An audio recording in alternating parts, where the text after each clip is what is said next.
Zdravo! Danes se sladkamo kar z babičinim pisanim kruhom. Zakaj je pisan kruh? Zaradi tega, ker je narejen iz kvalitetne ajdove moke, koruzne in pa pšenične.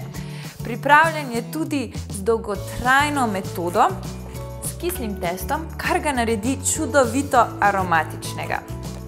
Pripravljamo pa danes, po domače povedano, šnite. Ampak šnite so pripravljene z jajci in belim sladkorjem. Mi bomo naredili ta recept popolnoma veganski in brez belega sladkorja. Naša masa bo vsebovala eno banano, ki jo damo kar v multipraktik. Potrebujemo še eno jušno žlico lanenih semen. To je naš nadomestek za eno jajce. Potem imamo tu še mandljevo mleko, ena skodelica ali 120 ml. Še vanilija in pa ščepec cimeta. Zdaj vse to do gladkega zmiksamo.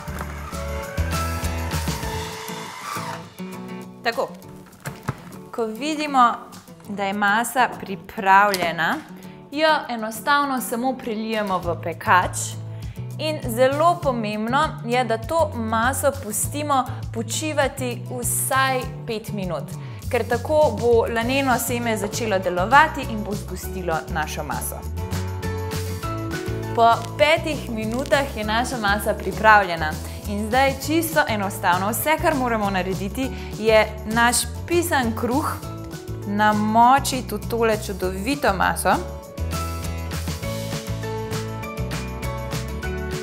kar takole postavimo notri. Že takoj zadišim, na vsaki strani pečemo 2 do 3 minute.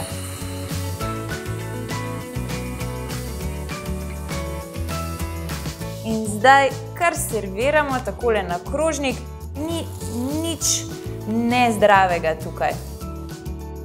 Tokrat bomo dodali kokosov jogurt. Ker je ta recept popolnoma veganski, lahko dodate tudi grški jogurt. Malo marmelade, katerekoli, in pa ne smem pozabiti javorjevega sirupa. 5 glavnih sestavin, enostavna priprava, božanski okus. Čisto v mojem stilu. Super.